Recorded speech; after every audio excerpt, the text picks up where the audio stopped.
what he would study would be where their power was coming from.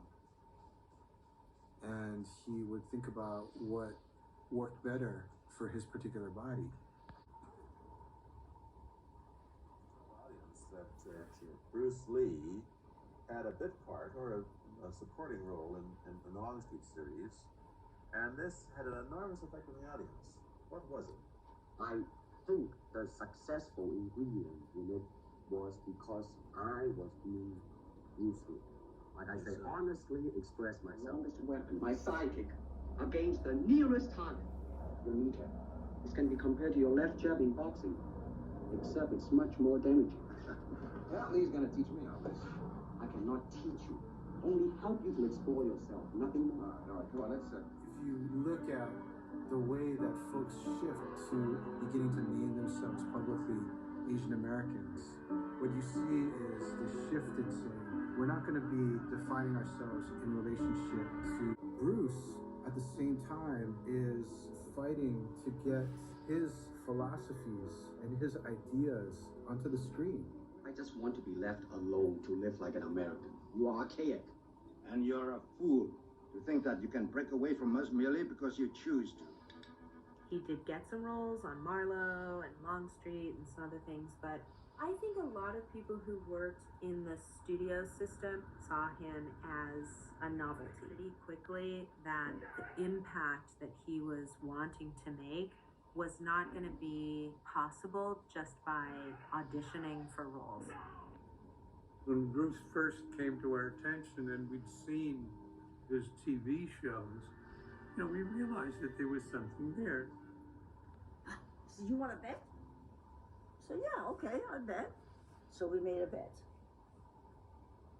And it was an afternoon meeting in my lovely office at Warner Brothers. Mr. Marlowe? Yes? And he slammed my door shut with his foot and started swinging this nunchuck. And it was whizzing by my nose. And I'm like, what's going on here? And it was like touching a rock. $500. And for whom am I doing all this nothing? Winslow Wall. But the bottom line was Bruce's accent was going to be a little tough on the American television audience. Okay.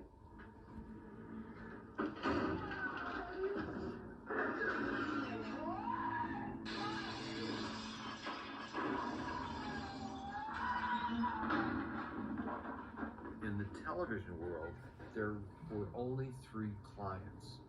There was no reason commercially to diversify for the sake of diversification. And they gave the part, I forget the guy's name, this series Kung Fu with,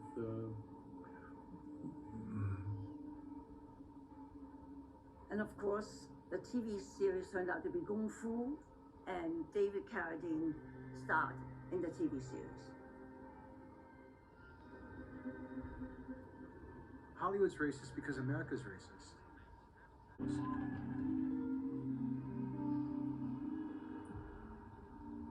And he was like, okay, that is what is happening right now. And I think the key was that he didn't get stopped. He didn't let himself be stopped. As a Chinese hero in an American series, have people come up in the industry and said, well, we don't know how the audience are going to take a non-American? Unfortunately, such thing does exist in this world, you see, like, I don't know, certain part of the country, right? Where, like, they think that business-wise, it's a risk. And I don't blame them. I mean, in the same way, it's like in Hong Kong, if a foreigner come and became a star, if I were the man with the money, I probably would have my own worry. Oh yeah, he is this 半個鬼佬, half a devil figure. You think you're a big shot because you came back from America? Sometimes I walked into a store or something and hear the clerks say things uncomplimentary about me in Chinese. Of course, they didn't realize that I understood them. It's a mixed part of things. stigmatized, hated, resented, but on the other hand, respected and envied and even worshipped sometimes. After Big Boss and Fist of Fury, Raymond was willing to listen to his ideas about directing and about storylines. He wanted everything that he was going to undertake to do to be of the best possible quality that it could be. He made fighting on screen dialogue, and really there was subtext to what he was expressing. Filmmaking, for example, the character played by Chuck Norris was not the cartoon villain of Fist of Fury, but he's a respectful karate fighter.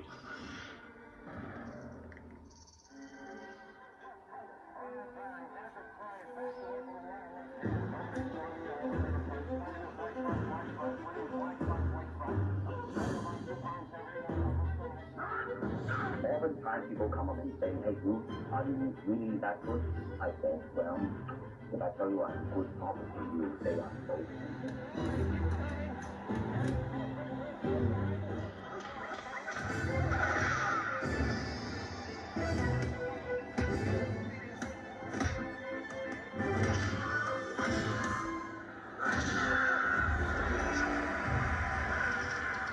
By the time we were doing Way of the Dragon, Warner Brothers had realized that there was more to Bruce Lee than they'd originally imagined. They hadn't financed the film yet. We shot our scenes, then it was time for me to go. This moment, the moment at which he's established himself independently, not just as an actor, but as a writer and a director. So I went to Hong Kong. Bruce and I and Raymond and everybody went out for dinner. And at dinner time, I said, Bruce, it's a shame you're never going to become an international star because Raymond will not make a deal. And Raymond looked at me and he went blank. And he said, all right, I'll make the deal. And that's how they became partners with Warner Brothers and myself in Into the Dragon.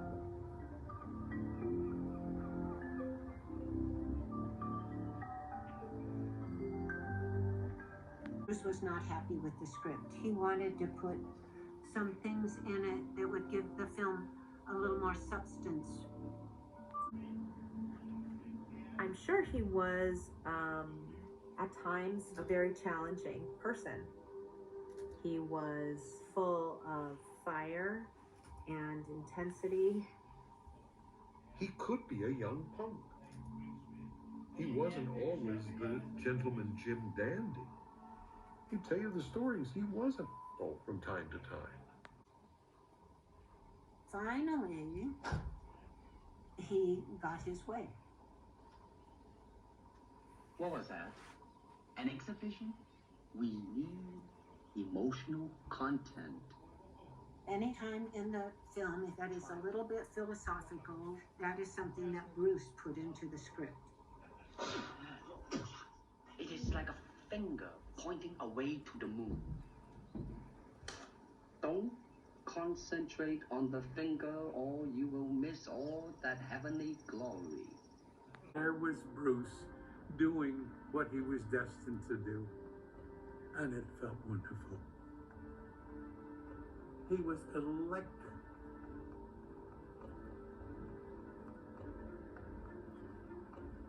There's something very unique about stars, very comfortable within their own skin.